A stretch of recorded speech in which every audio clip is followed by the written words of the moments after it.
we trying to be a better human every day. Kita berusaha untuk menjadi manusia yang lebih baik setiap harinya gitu. Oke, ini ternyata kurang tepat. Oke, aku perbaiki terus. Belum terurai aja nih kegelisahannya tuh di mana gitu.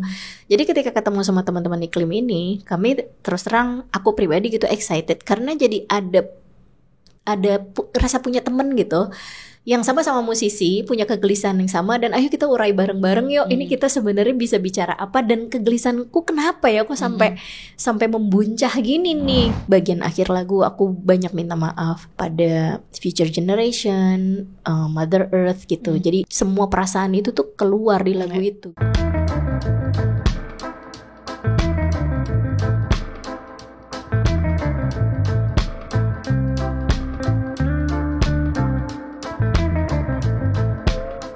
Sobat Hijau, kembali lagi di podcast coaction.id. Aku hari ini Tia mau ngobrol-ngobrol sama bintang tamu kita. Ada Kak Endah di sini. Halo Kak Endah. Halo. Apa kabar? Baik-baik Kak Tia. Baik, alhamdulillah bisa bermain di Coaction. Yes. Kita ngobrol-ngobrol, nggak jauh-jauh temanya yang mau kita tanya-tanya sama Kak Endah. Tentunya soal green jobs, soal perubahan iklim, soal aksi-aksi yang mungkin bisa menginspirasi teman-teman untuk berbuat langkah kecil di kesehariannya.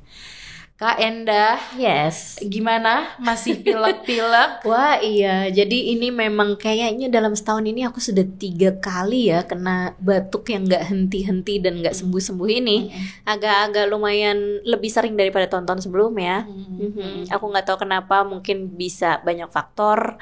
Tapi aku percaya mungkin ini berhubungan dengan kualitas udara. Atau misalnya ada wabah atau virus yang pastinya diakibatkan dari kualitas lingkungan juga sih kayaknya ya. Tapi mudah-mudahan ya enggak, itu cuma overthinking doang. Semoga ya, tapi ya faktanya memang aku juga sama kayak gitu. Jadi perlu, mungkin ada teman-teman yang periset di sini bisa cari tahu kenapa kita jadi lebih sering batuk dan pilek. Kak Endah ini kan seorang musisi yang memang ya nggak jauh lah dari teman-teman yang memang punya gerakan-gerakan lingkungan dan isu sosial gitu. Boleh diceritain nggak kenapa Kak Endah bisa tertarik ke isu ini, mau coba bikin lagu, mau coba bikin aksi naik sepeda gitu. Kenapa sebenarnya Kak? Iya, sebenarnya Endah Hendresa kalau misalnya teman-teman dengar ya, memang karyanya tuh kan banyak bercerita tentang kehidupan, cinta, terus hal-hal yang sifatnya sebenarnya lebih personal. Hanya memang kami tuh kan storyteller ya, dalam sebuah lagu tuh kita biasanya menceritakan sesuatu gitu tanpa benar-benar direct to the point gitu. Karena memang itu adalah konsep dari Endah Hendresa itu sendiri gitu. Jadi kayak misalnya contoh di album pertama Endah Hendresa itu ada lagu yang bercerita misalnya tentang seseorang pemain biola gitu ya, yang selalu kelihatan tapi tiba-tiba suatu hari dia udah nggak kelihatan lagi. Kenapa ya gitu? Ternyata mungkin dia udah nggak ada atau apa. Dan di situ ada rasa kayak, oh ternyata kita tuh nggak pernah tahu ya kehilangan seseorang itu sebegitu menyedihkannya. Padahal mungkin ketika dia ada tuh kita sia-siakan gitu. Nah, hal-hal yang isu-isu yang seperti itu yang sebenarnya kita mencoba masukkan dalam lagu atau dalam cerita lirik yang nggak eksplisit direct menuju pada satu hal gitu, tapi membuat itu jadi satu kesan yang lebih mungkin menyentuh. Sama dengan misalnya isu lingkungan di beberapa lagu Endah Hendresa tuh sebenarnya juga ada, kayak album kedua Endah Hendresa ada lagu judulnya Monkey Song. Ceritanya sebenarnya lebih ke, kalau ini sebenarnya lebih ke sharing is caring gitu, dimana seekor monyet cari pohon pisang, tapi kok nggak ada ya, susah banget nih pohon pisang dicari gitu. Mungkin karena penebangan liar kali atau apa gitu ya, nggak tahu, tapi pokoknya susah banget sampai dia harus ke seberang pulau gitu, dan akhirnya dia dapat buah pisangnya. Tapi kemudian dia ngelihat monyet kecil di bawah pohon, yang kemudian dia kasih buah pisangnya ke monyet kecil karena monyet kecilnya belum bisa naik pohon pisangnya gitu. Jadi it's about sharing and caring gitu. Kayak hal-hal yang kayak gitu yang sebenarnya kita ingin tanamkan gitu.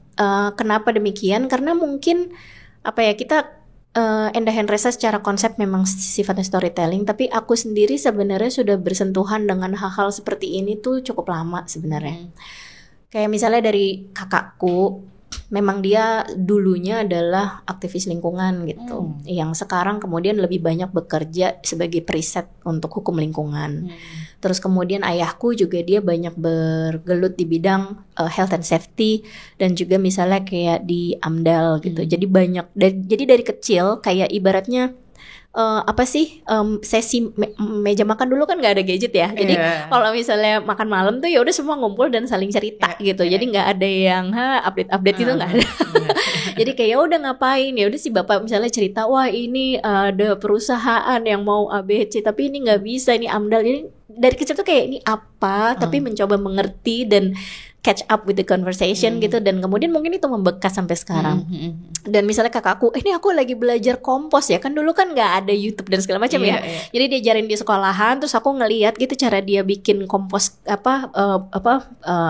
istilahnya kayak kompos gitu, atau ngedaur ulang kertas gitu. Dia excited banget mengayak bubur kertasnya itu gitu, dan kita kerjakan itu bareng-bareng. Jadi sebenarnya hal-hal kecil yang dilakukan di keluarga tuh yang membekas, yang mungkin sekarang ini kayak muncul lagi gitu. Ada keinginan kayak iya ya, kayaknya ini momen dimana hal-hal yang banyak kita dapatkan di masa kecil, ada satu momen yang kilas balik dan ingin keluar lagi gitu. Dan itu yang sebenarnya, momen itu yang sebenarnya lagi ada di aku pribadi gitu. Dan aku tularkan juga sih ke Resa, dan akhirnya berkarya di Enda Henresa jadi demikian gitu.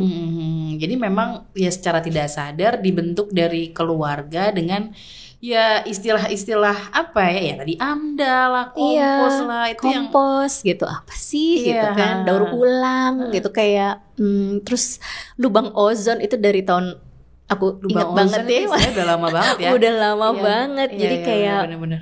Ya bapakku memang dia banyak mengajar juga kan, jadi ya dia menjelaskan gambar nih lubangnya segini, itu kayak aku waktu masih SD nggak tahu deh sekarang lubangnya segede apa.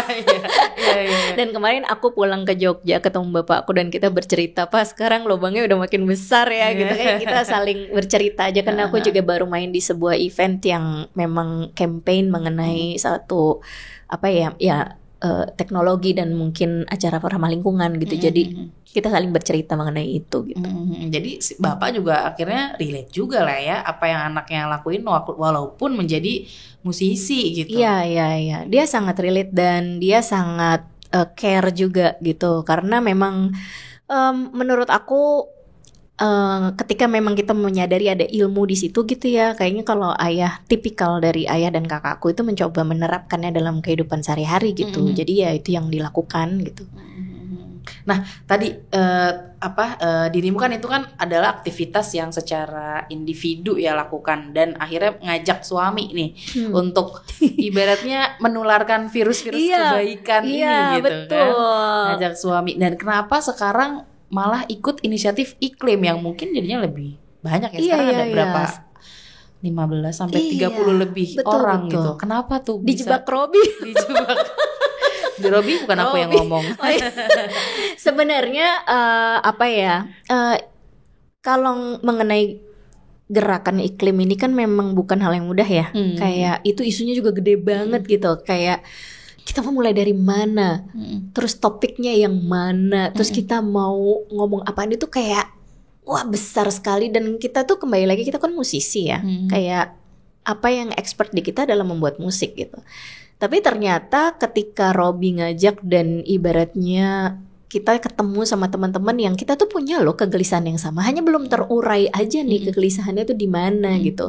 Jadi ketika ketemu sama teman-teman iklim ini, kami terus terang, aku pribadi gitu excited karena jadi ada rasa punya teman gitu yang sama-sama musisi, punya kegelisahan yang sama, dan ayo kita urai bareng-bareng yuk. Ini kita sebenarnya bisa bicara apa, dan kegelisahanku kenapa ya kok sampai membuncah gini nih gitu. Pasti ada sesuatu yang nggak beres gitu. Dan di situ sih sebenarnya terjadi diskusi, kemudian bisa mengapa ya istilahnya ya, mengurai apa yang bisa kita lakukan. Meskipun kita musisi, mungkin ada langkah-langkah strategis yang bisa kita lakukan dari diri kita dulu gitu. Karena mau nggak mau kan kalau kita ngelihat isu iklim, kita tuh juga jadi pelakunya gitu. Iya. Jadi kita tidak bisa lepas dan tidak bisa memungkiri bahwa kita juga adalah orang yang bertanggung jawab terhadap ini gitu. Jadi kayak ada perasaan untuk oke kita beresin bareng-bareng yuk, tapi melalui jalur yang kita paling expert, yaitu melalui musik gitu. Iya. Itu adalah langkah yang menurut kita semua paling tepat. Dan Robby tuh menurut aku serunya adalah dia nggak mau cuman kayak milih terus kemudian oke, kasih PR terus kemudian oke, store ya PR-nya gitu, store ya musiknya, enggak. Dia tuh melakukan kayak semacam lokakarya gitu. Jadi kita benar-benar diberikan pembekalan materi ya untuk kayak tahu sebenarnya ini ada masalah apa. Meskipun memang kadang-kadang perlu waktu untuk bisa mencerna semuanya. Bahkan aku sempat nangis gitu ya. Aku nggak tahu kenapa ya, kayak setiap kali aku ada di isu ini tuh aku kayak kecil banget gitu. Ini emang bisa ya ada semacam kayak apa ya, patah hatinya gitu. Kayak kadang ada rasa aduh capeknya, terus kayak pesimis. Tapi itu justru yang dibutuhkan, maksudnya sama teman-teman Iklim, justru itu yang dibutuhkan, bahwa ada rasa bahwa nggak sendirian. Aku paham banget sih perasaan-perasaan teman-teman gitu ya, kayak ada rasa pesimis dan aduh ini isu gede banget, atau ini nggak akan terselamatkan lah atau apa. Cuman ya menurut aku dengan adanya paling nggak satu komunitas musisi ini yang mengerti dan care, paling nggak ada yang satu spesies denganku gitu ya, tapi juga sama-sama ngerti dan mau gerak bareng, jadi kayak nggak sendiri. Dan itu penting banget sih. Kurasa teman-teman yang ada di Iklim tuh seperti itu sih rata-rata ya. Berarti dirimu tuh mencari ekosistem atau mencari ruang aman lah ya, cari temen buat yaudah nih kita sama-sama nggak bisa bareng tapi kita bisa ngapain bareng gitu ya. Iya benar-benar, karena ini berat banget ya, maksud aku isu krisis iklim ini, ini berat. Udah bukan kayak oke, jangan buang sampah sembarangan ya, oke, matiin listrik kalau nggak perlu. Maksudnya udah lebih besar dari itu ya. Kalau misalnya kita ngelihat globalnya gitu. Cuman memang akhirnya ada gerakan-gerakan kecil yang berarti kalau kita bisa lakukan bareng-bareng. Hanya kan kadang-kadang ada ya daya tahan orang untuk kayak ini mau sampai kapan? Emang ini bisa? Ada pertanyaan-pertanyaan kayak gitu. Dan ketika menemukan satu ekosistem yang tepat, ketemu sama orang-orang yang bisa mendorong durability kita untuk terus konsisten dan untuk terus bersuara, dan ayo jangan takut gitu tuh perlu. Perlu gitu. Sempet takut dibilang SJW nggak sih? Sebenarnya sih lebih ke aku sih nggak takut ya, karena apa yang aku lakukan ini juga aku selalu bilang ini semampuku ya. Aku juga nggak memungkiri, aku masih kadang-kadang juga masih pakai kok misalnya wadah-wadah plastik atau misalnya apa, aku kadang juga masih suka pakai. Hanya memang aku berusaha banget untuk mengurangi itu, dan bahkan mengurangi sampah plastik sekali pakai itu aku berusaha banget gitu. Terus misalnya kayak apakah benar-benar kemudian nggak pakai energi fosil misalnya, ya kan masih gitu. Jadi memang bukan berarti kemudian kita jadi suci dari semuanya gitu. Hanya apa yang penting dari ilmu yang sudah kita dapatkan atau dari pembelajaran kehidupan ini, waduh gila dalam banget, adalah we trying to be a better human every day. Kita berusaha untuk menjadi manusia yang lebih baik setiap harinya gitu. Jadi oke, ini ternyata kurang tepat, oke aku perbaiki terus. Jadi memang belum sempurna, but I've tried my best gitu. Jadi nggak apa-apa juga sih kalau ada yang wah Mbak Enda begini, Mbak Enda, nggak apa-apa juga sih, because I still learn and I want you to learn with me too gitu. Jadi nggak apa-apa gitu. Jadi bukan aku nggak mau jadi sosok yang menakutkan. Ada Mbak Enda, ayo kita sembunyikan botol plastik, nggak gitu juga sih. Kayak gitu juga, jadi kayak wah kok jadi gini ya, enggak gitu, nggak mau kayak gitu juga. Ya kalau misalnya di media sosial kan banyak gitu ya, jadi tiba-tiba muncullah sekelompok orang polisi lingkungan yang tiba-tiba ting muncul, lo aja masih pakai plastik sekali pakai, ngapain lo ngomongin lingkungannya gitu. Itu hal yang berat sih. Kayak Faris Tevi itu juga pernah bilang, dia wanti-wanti banget, makanya di waktu kemarin Lokakarya dia juga sempat sharing. Pokoknya jangan bicarakan sesuatu yang tidak kamu mengerti, dan jangan bicarakan sesuatu yang tidak kamu lakukan gitu. Jadi memang kamu bicarakan aja sesuatu yang kamu menggelisahkan kamu dan kamu ngerti dan kamu lakukan juga. Jadi kamu nggak memiliki beban moral terhadap apa yang kamu bicarakan gitu. Tentu saja misalnya kapasitas aku dengan Robby berbeda gitu. Robby mungkin bisa udah lebih luas karena dia udah melakukan banyak hal. Mungkin kalau aku akhirnya baru coba sedikit-sedikit yang kira-kira aku bisa apa dan aku bisa mengajak orang untuk melakukan itu juga gitu. Jadi yang menarik sebenarnya itulah yang menarik di Iklim ya, di Lokakarya itu. Dan di karya-karya yang muncul itu adalah setiap orang akhirnya kemudian menemukan apa ya yang nyaman bagiku untuk berbicara gitu. Dan sebenarnya itu yang paling penting kan. Sebenarnya setiap manusia ini harus punya cara nyaman untuk bisa menjadi lebih baik gitu. Pun kalau misalnya mereka tidak nyaman, mereka tahu bagaimana untuk membalikkan itu gitu, untuk memperbaiki itu gitu. Dan menurut aku disitulah titik temunya gitu di Iklim ini gitu. Nah itu tadi proses Iklim workshopnya gitu kan. Nah setelah pas pembuatan lagunya nih, gimana caranya menguraikan tadi segala macam informasi yang banyak itu dan baru tahu, terus kayak dituangin jadi lagu lagi. Itu berat banget. Jadi aku tuh itu nangisnya banyak banget di studio ya, sampai Mas Esa kayak udah nangis dulu.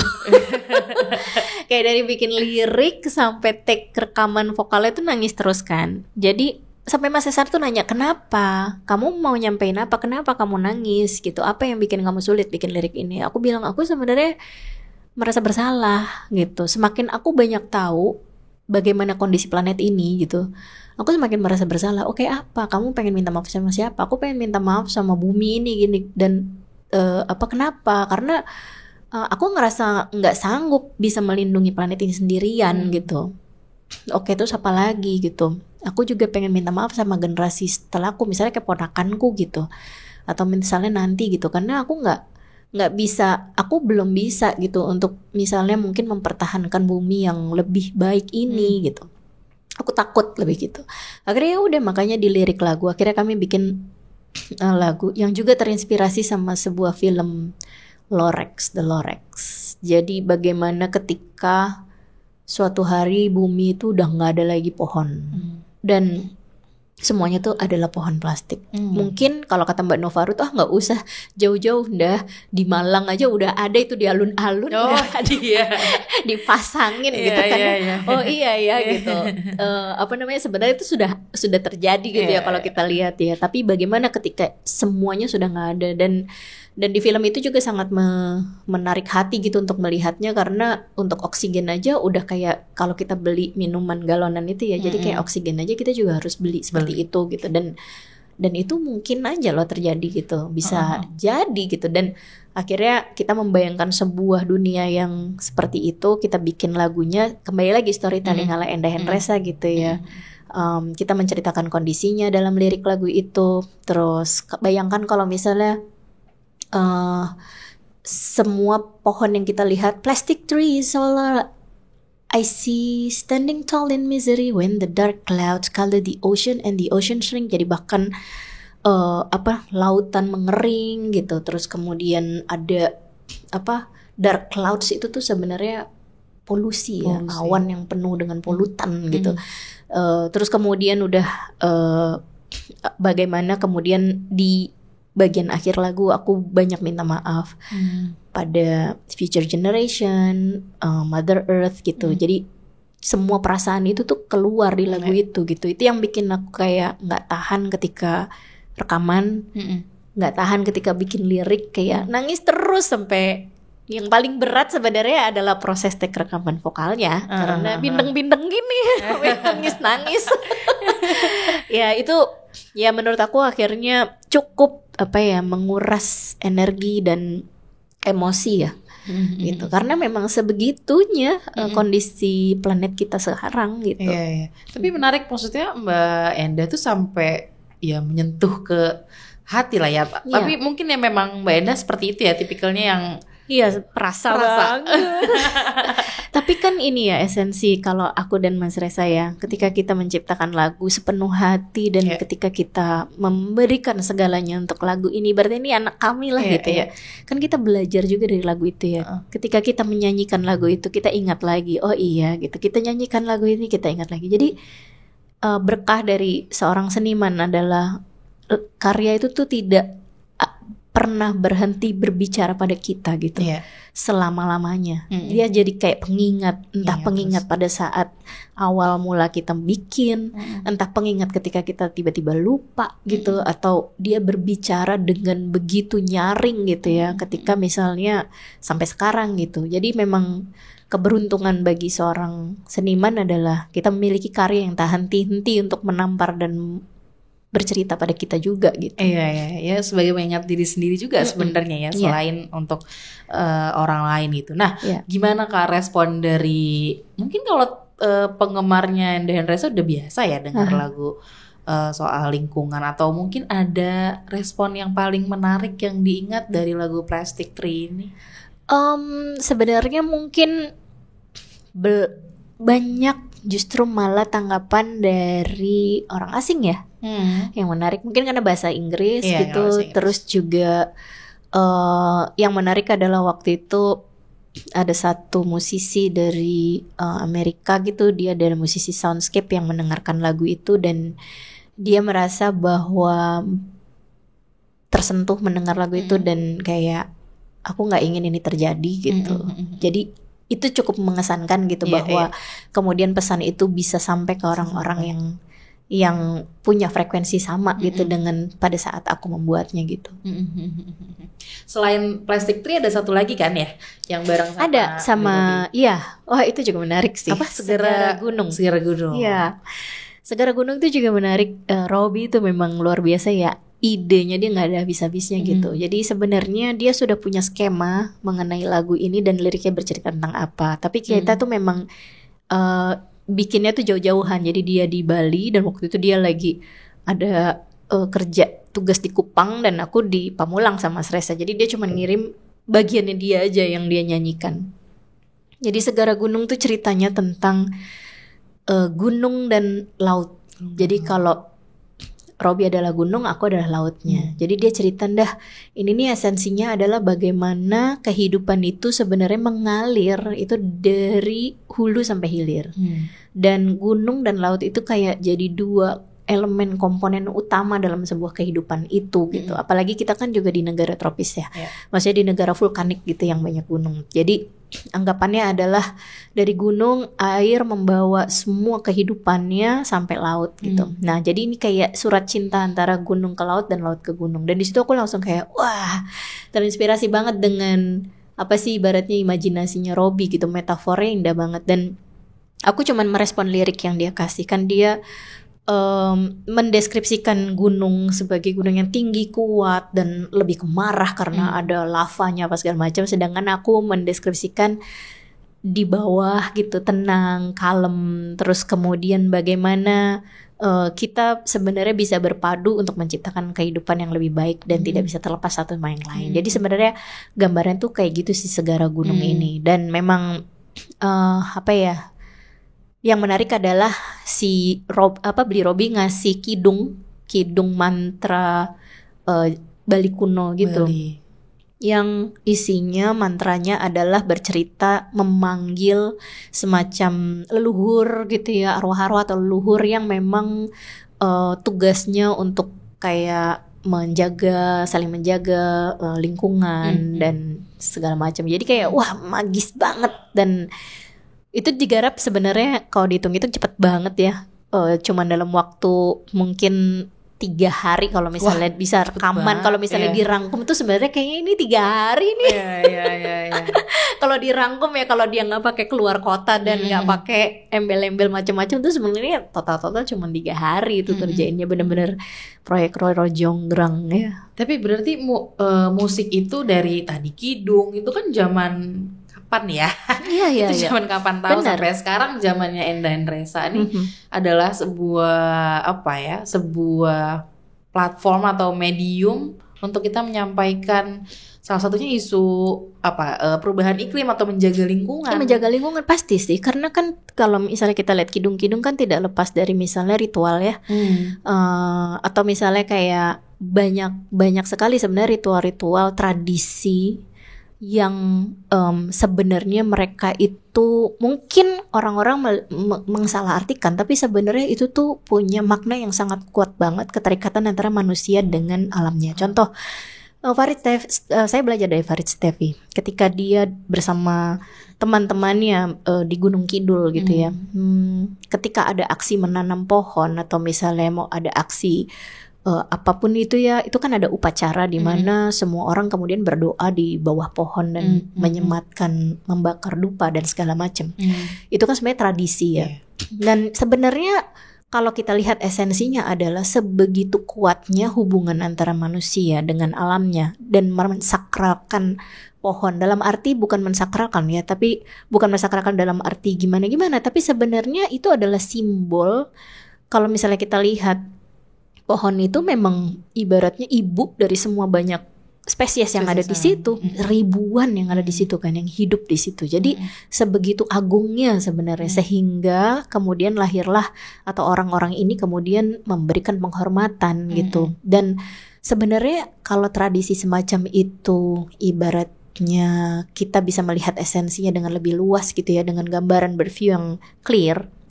Itu kan berarti kita akan berhati-hati ya ketika misalnya kita mau pembebasan lahan misalnya gitu, atau misalnya kita mau bangun apa gitu kan, akan pasti kan harus ada kompensasi ya terhadap berapa banyak sih sebenarnya pohon atau berapa banyak sebenarnya ini yang sudah kamu korbankan gitu. Itu kan ada kehidupan di situ soalnya. Jadi ya itulah, aku belajar banyak juga dari Farid Stefi. Aku mungkin nggak kan ketemu Farid kalau nggak ada di iklim. Jadi itu adalah salah satu keuntungan lah ada di komunitas ini gitu kan ya, kayak wah bisa saling bertemu. Dan menurut aku semakin kita peka ya dengan misalnya bentuk-bentuk kesenian yang sudah ada dari dulu sampai sekarang, atau tradisi yang dari dulu sampai sekarang, itu sebenarnya lekat banget kok sama alam. Alam ya. Iya, hanya mungkin kita sekarang tidak terlalu dekat atau udah jauh gitu ya, jadi udah lupa mungkin sebenarnya esensi kita tuh lahir dari mana, rootsnya dari mana, dan harus bagaimana sama alam kita itu gitu. Berarti aku mendengar dari tadi Mbak Endah cerita, dirimu juga mencari kan akhirnya, maksudnya tadi dirimu terpapar dari orang tua, akhirnya dirimu mengajak suami, dirimu ikut iklim, dan akhirnya kayak mulai tersambung jalannya. Iya, nggak mau sendirian, aku nggak mau sendiri. Iya, jadi kayak selain mencari terus ternyata bertemu gitu. Jadi adalah sebuah ya jalannya nanti akan ketemu kebahagiaan sendiri sih. Gitu ya. Gini sih sebenarnya mungkin kayak ada rasa gini loh. Aku tidak mau menyesal dalam hidup ini karena aku tidak melakukan apa-apa. Lebih ke gitu sih, kayak dalam sepanjang karir musik dan kehidupan ini gitu ya, kalau dibilang muda kan sudah nggak dibilang muda lagi gitu ya, tapi dibilang pengen panjang umur ya bismillah gitu. Cuman kan kita nggak pernah tahu sebenarnya usia itu sampai kapan. Dan disitulah di titik dimana aku pokoknya tidak ingin menyesal ketika misalnya aku udah sakaratul maut, atau misalnya aku sudah sampai waktuku gitu ya, dan aku belum melakukan apapun untuk ini gitu. Bahkan hal yang sekecil lah gitu, aku nggak sempat, atau aku tidak mau, atau aku belum tercerahkan untuk melakukan ini. Dan aku tuh cuman nggak mau menyesal aja di detik-detik terakhirku. Dan kemudian itu jadi, kurasa jadi apa ya, semacam gangguan lah buat aku gitu. Aku cuma pengen happy, pengen bahagia, karena aku merasa tidak ada beban. Jadi inilah yang aku lakukan gitu. Iya. Itu sangat diimpikan ya, hidup bahagia gitu untuk semua orang. Iya, bahagia. Nah, mungkin aku minta sedikit pendapat Kak Mbak, apakah sih dari tadi gue? Kak aja nggak apa-apa, biar terasa agak lebih mudah. Pendapat Kak Endah soal mungkin orang-orang yang one time event. Mereka tuh ngomongin soal lingkungan tapi tuh nggak dalam gitu. Menurutmu gimana? Apakah ya itu fenomena sekarang gitu, akhirnya mereka kayak ikut-ikutan aja lah. Sekarang ngomongin polusi udara, yaudah kita ngomongin polusi udara yuk. Terus habis itu udah deh gitu. Aku nggak apa-apa sih sebenarnya. Ya, it's okay. Karena mungkin setiap orang itu belajar punya banyak level. Ya. Iya, dan menurut aku itu ada di level yang mungkin ibaratnya paling dasar. Dan nggak apa-apa gitu. Karena aku juga sama seperti musik ya. Di dunia musik tuh kayak kalau belajar tuh pertama imitating dulu gitu, belajar niruin dulu sampai mirip gitu kan. Nggak apa-apa nggak, tapi belum jadi diri sendiri nih, nggak apa-apa, it's okay gitu.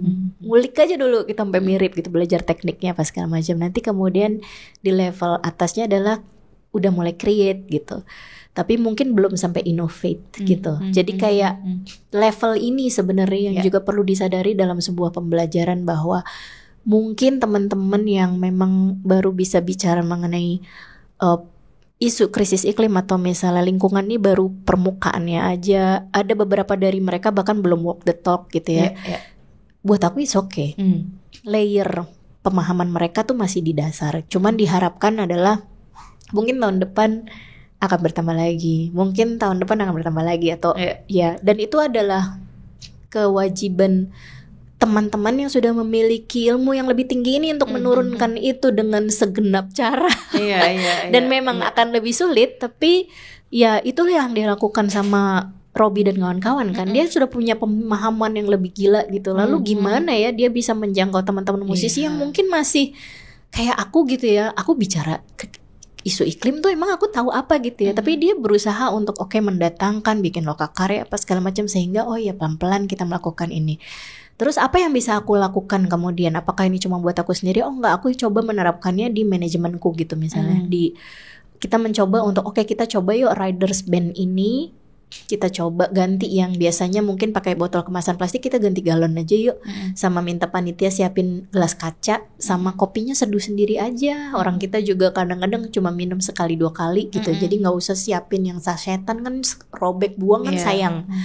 Kadang-kadang juga nggak habis gitu. Terus coba untuk cari riders yang mulai kayak buah, jadi mungkin lebih bisa untuk dikompos gitu ya, dan nggak meninggalkan banyak misalnya sampah yang sulit terurai gitu. Kita berusaha untuk itu ya, kayak gitu sih. Jadi pemahamannya udah mulai diterapkan di level kecil, di level riders belakang panggung nih gitu. Itu juga bertahap. Ada panitia yang bisa sanggup menyanggupi, ada yang enggak gitu. Karena mungkin ya kita juga bisa memahami ya, misalnya kesulitan lokasi venue atau misalnya juga kapasitas SDM-nya gitu. Itu kan juga beragam gitu. Jadi memang kita bisa mengerti, tapi paling enggak ketika membaca riders, mereka di situ melihat ada kalimat bahwa Enda Henresa, tim manajemen Enda Henresa berusaha untuk menerapkan pertunjukan musik yang ramah lingkungan dan mencoba untuk mengurangi sampah plastik sekali pakai. Di situ ada, paling enggak ketika mereka baca itu ada ada satu hal nih yang mereka dapatkan dari artis ini misalnya gitu. Kalaupun mereka belum bisa menerapkan itu nggak masalah. Tapi yang namanya sosialisasi, yang namanya pendidikan itu kan nggak ujuk-ujuk dalam satu waktu itu ya. Bisa aja misalnya panitia yang jadi LO gitu, dan rasa gini ya, dia nggak punya power karena pada saat itu dia jadi LO aja. But ketika dia udah jadi ketua festival misalnya gitu, atau ketua pensi, terus dia terinspirasi dengan kalimat itu, bisa aja kemudian dia bisa bikin pensi yang ramah lingkungan, kita nggak pernah tahu gitu. Tapi menurut aku jangan pernah mengecilkan usaha setiap orang untuk bisa menebarkan hal yang baik sih. Benar-benar setuju. Memang aku setuju. Tapi harapannya kita bisa menjaga gitu orang-orang ini supaya tadi bisa meningkatkan levelnya dia untuk mencari tahu lebih banyak, seperti Mbak Endah tadi cari tahu banyak banget akhirnya tentang lingkungan sampai ke sejarah, sampai ke sejarah zaman dulu gitu. Harapannya ya teman-teman ini tetap ada di ekosistem kita dan menularkan itu gitu kan ke orang-orang lain. Tetap undang aja. Tetap undang, tetap bombardir mereka semua. Biar nggak ngerasa ditinggalin. Benar. Dan kita tetap perlu sih orang-orang seperti itu untuk memberikan pemahaman awal ya. Tapi aku rasa juga ya seperti halnya ini kan kayak ilmu silat ya. Tidak semua jadi ahli kungfu memang. Jadi memang nggak apa-apa. Nanti kita lihat mana yang jadi ahli kungfu. Iya, benar-benar. Ahli silatnya. Tadi jadi kayak industrinya itu kan akhirnya dibentuk ada demand-nya gitu kan. Ini kan kalau Kak Endah kan cerita Kak Endah yang meminta gitu kan dari industrinya dari penyelenggaraannya untuk lebih ramah lingkungan gitu. Tapi sebenarnya kalau dari industri musik sendiri gitu memang belum ada ya yang nggak tahu, mungkin ada contoh mungkin luar negeri atau gimana? Kalau misalnya beberapa festival, kalau menurut aku ya usaha beberapa festival untuk membuat water station itu udah penting banget. Yang bisa isi ulang tumbler gitu ya, itu udah wah leap lah, itu udah lompatan lah. Karena mungkin sebelumnya aku sulit banget untuk dapat festival yang seperti itu. Tapi beberapa festival besar di Jakarta sudah melakukan itu dan itu penting. Terus kemudian ada satu, mungkin kalau misalnya contoh ya yang baru lahir sebenarnya ada Iklim Fest di Bali. Iklim Fest ini sebenarnya lahir karena untuk merayakan launching teman-teman yang terlibat di Sonic Panic volume 1. Dan mereka akan menyelenggarakannya lagi di bulan November di Iklim Fest merayakan rilis album Sonic Panic volume 2. Tapi sebenarnya harapannya mungkin ini akan bisa diadaptasi lebih lebar lagi. Ini malah menurut aku lebih masif gitu ya secara penyelenggaraan yang berkaitan dengan ramah lingkungan. Kayak misalnya mereka begitu masuk biasanya kita di screening bawa senjata tajam apa segala macam, tapi mereka tuh screeningnya kantong plastik dan botol plastik. Jadi kalau misalnya banyak itu harus dikeluarin, nggak boleh bawa gitu. Jadi di dalam itu juga mereka menyediakan wadah-wadah yang dicuci. Iya, dan kemudian dipakai lagi. Dan mereka ada timnya gitu yang bekerja di belakang gitu ya. Dan aku lihat tuh rapi banget dan bersih. Dan water station di mana-mana bebas isi ulang dan seru banget ngelihat mereka minum sambil di depan panggung sambil angkat gelas gitu. Kayak itu gelas-gelas yang memang disediakan di festival itu gitu. Dan buat aku itu lumayan bagus banget ya untuk kayak menginspirasi, ini ternyata bisa loh bikin gitu. Terus kemudian tenan-tenan dan pesertanya juga yang di sana juga memang UMKM yang sangat ramah lingkungan produk-produknya gitu. Menurut aku itu jadi salah satu referensi untuk melihat bagaimana sih sebenarnya festival yang ramah lingkungan itu dilakukan, bisa nggak sih? Oh bisa kok gitu. Sebenarnya bisa dilakukan dan nggak pakai backdrop yang terlalu banyak ya, terlalu banyak yang kemudian biasanya jadi sampah. Jadi hiasan-hiasan dan desainnya itu pakai bambu, pakai kardus, pakai hal-hal yang sebenarnya kemudian bisa dipakai lagi atau didaur ulang gitu. Dan itu menurut aku juga bagus juga gitu. Jadi satu tantangan untuk estetiknya gimana ya untuk bisa membuat dari hal-hal seperti itu. Itu juga ada Iklim Fest gitu. Dan ada beberapa festival juga yang sudah tidak menerapkan printing tiket gitu ya. Jadi memang bisa melalui scan dan menurut aku itu juga udah cukup bagus lah untuk secara bertahap untuk bisa menerapkan sebuah konser musik atau misalnya festival ramah lingkungan gitu. Jadi sebenarnya industri ini mulai belajar ya. Nah, tadi kan kita ngomongin soal musik, soal tadi teman-teman menciptakan lagu yang ramah lingkungan. Jadi sebenarnya ada pekerjaan yang juga ramah lingkungan dan layak, Kak. Itu istilahnya adalah green jobs. Green jobs itu pekerjaan yang layak dari sisi pendapatan, dari sisi peningkatan kapasitas, dari sisi mental health-nya harusnya ya. Kalau Gen Z kan sekarang fokusnya di situ. Dan juga dari sisi ramah lingkungannya gitu. Jadi mereka itu harapannya tidak memberikan dampak negatif, tidak ekstraktif ke lingkungan dan juga bisa inklusif gitu, bisa dicapai oleh banyak orang gitu. Mungkin aku pengen sedikit tahu pandangan dari teman-teman musisi bagaimana atau apa yang mungkin lagi diperjuangkan, kelayakan apa yang lagi diperjuangkan sama teman-teman musisi, karena musisi kan sebuah profesi juga ya. Walaupun memang secara tidak langsung dengan judul musisi hijau gitu ya, tapi adalah sebuah pekerjaan yang yang disebut biasanya greening job gitu. Jadi pekerjaan sudah ada tapi teman-teman membawa isu-isu lingkungan. Jadi harapannya lagu-lagu teman-teman itu bisa menginspirasi banyak orang soal isu keberlanjutan gitu. Nah, jadi aku mau tahu dari sisi keberlanjutannya mungkin udah ada gitu dengan tadi teman-teman Iklim bikin lagu. Dari sisi kelayakannya seperti apa Kak? Apakah mungkin sekarang lagi ada isu yang lagi didorong gitu sama teman-teman musisi dengan soal kelayakan tadi gitu? Apa ya? Menurut aku nggak ada yang spesifik karena mungkin setiap musisi punya kegelisahannya sendiri gitu ya. Kalau dari Iklim sendiri fokusnya memang masih kita berkumpul saling menguatkan gitu. Terus kemudian kita bikin musik gitu yang kemudian mudah-mudahan ini bisa menjadi isu yang dikenal dan luas gitu. Karena kan memang ini kembali lagi bukan isu yang mudah untuk dicerna. Mulainya dari mana juga bingung.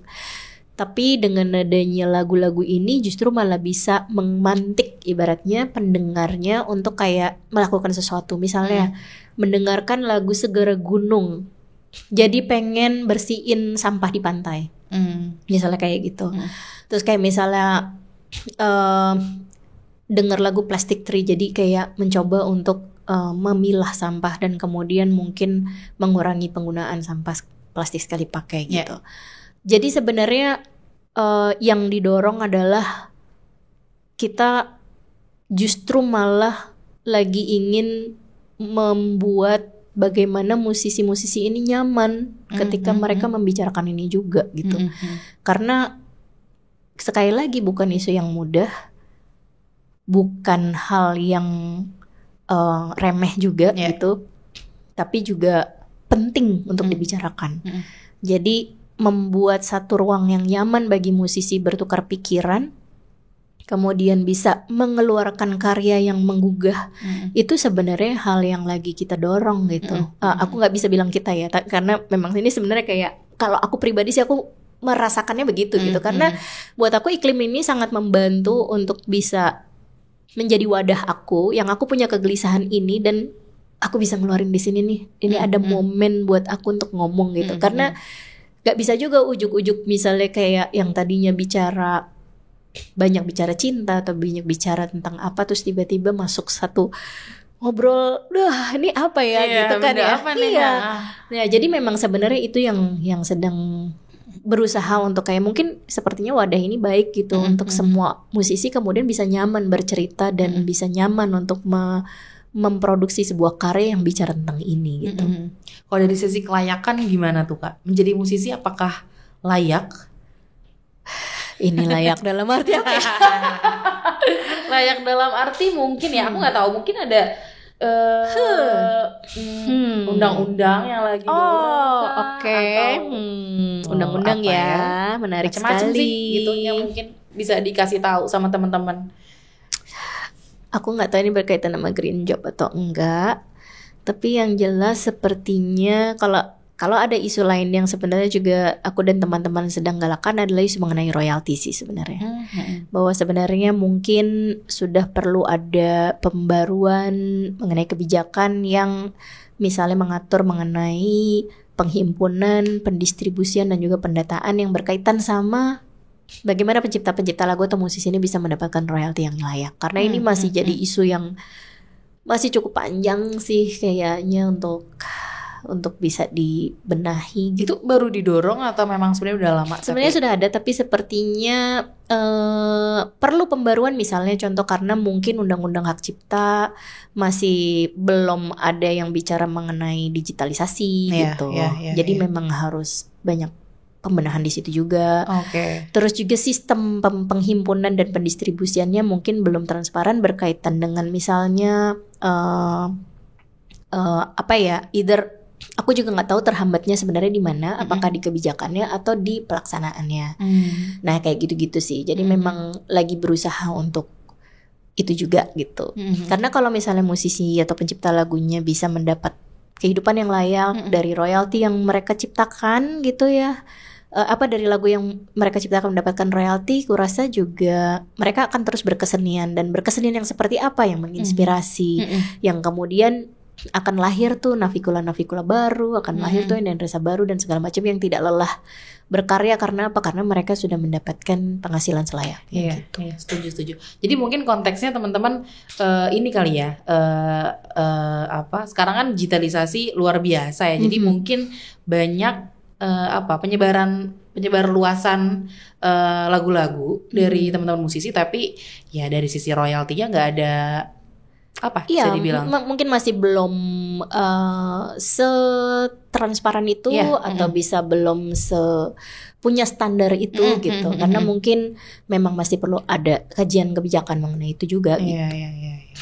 Itu adalah satu hal yang penting ya. Maksudnya memang harus didorong tentunya sama teman-teman musisi. Karena kalau aku pribadi melihat dari kacamataku, ya itu adalah sebuah green jobs. Karena ya setiap profesi pasti harus layak. Cuman kan layaknya beda-beda. Kalau teman-teman musisi bisa mendapatkan kelayakan dari royalti, beda dengan aku atau teman-teman lain yang bekerja di industri-industri yang lain, pasti kan beda ya takaran ukurannya gitu. Tapi harapannya green jobs ini memang harusnya bisa layak dan inklusif gitu. Jadinya harus diperjuangkan sih Kak. Mudah-mudahan. Dan ini apalagi ini masuk era digital ya. Jadi ini adalah harapannya untuk musisi yang akan datang. Ibaratnya dia yang baru-baru mulai melek nih terhadap hak-hak mereka. Ibaratnya gitu ya. Apa sih yang bisa aku dapatkan? Oh, ketika laguku beredar di dunia digital, lalu apa sebenarnya yang aku bisa dapat pendapatan dari mana? Nah, itu kan sebenarnya adalah ininya mereka ya, sesinya mereka. Ibaratnya gitu ya. Karena kan yang muda-muda ini sebenarnya yang kemudian mereka adalah penggerak industri. Ketika yang masih muda mereka tidak mengerti hak-haknya dan kemudian tidak mengerti misalnya alur pendapatannya, atau misalnya bagaimana apa yang terbaik yang bisa kita dapatkan gitu ya, itu akan jadi bumerang buat industrinya sendiri. Dan akhirnya kayak gini siklusnya kan berputar terus gitu. Dan kurasa nggak hanya di profesi ini aja ya, di profesi lain juga sepertinya juga perlu paham mengenai itu gitu. Iya benar. Jadi kita harus mendorong segala hal yang membuat kita semakin layak hidup di dunia ini. Aduh, Kak Endah, dirimu ada proyek lain nggak selain musik yang lagi dikerjain? Sebenarnya tentu saja album ke-6 yang sebenarnya sudah lama siap tapi tidak dirilis ini mudah-mudahan akan segera rilis ya. Amin. Terus kemudian kita ingin menyiapkan satu pertunjukan yang mungkin mungkin bisa dibilang konser gitu untuk Endendresa. Terus kemudian kita ingin membuat satu ibaratnya ya, banyak kegiatan di tempat kami di Earhouse Pamulang. Jadi kami ada cafe di Pamulang namanya Earhouse ya, pengen lebih banyak bikin kegiatan di sana juga gitu. Buat teman-teman Pamulang? Ya, ngopi-ngopi di Earhouse. Itu mungkin terus terakhir kali ya. Terakhir, ini jam berapa sih? 4:30, udah lama juga ya. Kamu udah ada agenda seru lagi kok. Tapi ini perbincangan yang seru dan daging. Jadi ayo kita hajar terus. Nah, mungkin terakhir gimana pesan-pesan buat tadi generasi Gen Z kali ya, Gen Z untuk mempersiapkan diri, tapi tetap menjaga lingkungan gitu. Iya. Menurut aku sebenarnya kita bisa mendorong pemerintah untuk menggolkan ibaratnya gitu ya, kebijakan-kebijakan yang sebenarnya ini bagus bagi kepentingan orang banyak dan lingkungan kita gitu. Ya mungkin kalau misalnya teman-teman udah banyak yang berusaha melakukan ini sendiri, misalnya contoh kayak milah sampah sendiri, kemudian udah berusaha untuk kayak menghemat listrik, menghemat air dan segala macam, itu kan usaha pribadi ya. Tapi kalau untuk yang lebih besarnya lagi, ketika misalnya teman-teman yang masih muda-muda ini bisa menggalang suara dan kemudian bisa menggolkan satu suara untuk kepentingan kita bersama, itu akan lebih baik. Karena misalnya contoh nih soal polusi udara gitu, itu kan sebenarnya yang kena kita semua gitu ya.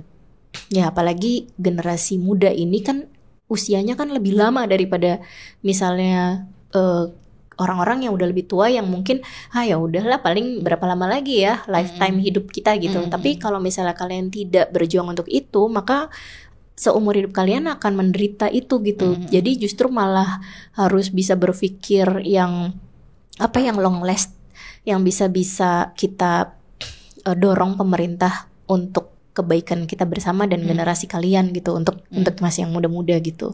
Itu yang pertama. Yang kedua, mudah-mudahan bisa terus konsisten dengan hal kecil maupun hal besar yang kalian lakukan yang sifatnya adalah baik untuk lingkungan gitu. Dan meskipun kalian merasa aduh aku cuma bisa ini aja gitu ya, baru bisa pilah sampah, atau aku baru bisa jadi volunteer bersih-bersih pantai gitu, atau misalnya sungai gitu, itu nggak apa-apa gitu. Selama konsisten, kurasa pasti akan banyak jalan untuk bisa membawa ini menjadi snowball effect ke sesuatu yang lebih besar gitu. Setuju. Terima kasih banyak. Sama-sama, Mbak Enda makasih untuk insight-nya hari ini, luar biasa. Kita udah ngobrol banyak teman-teman, semoga ini bisa bermanfaat. Sampai jumpa di episode podcast selanjutnya. Terima kasih. Terima kasih Kak Tia. Sampai ketemu Sobat Hijau, bye.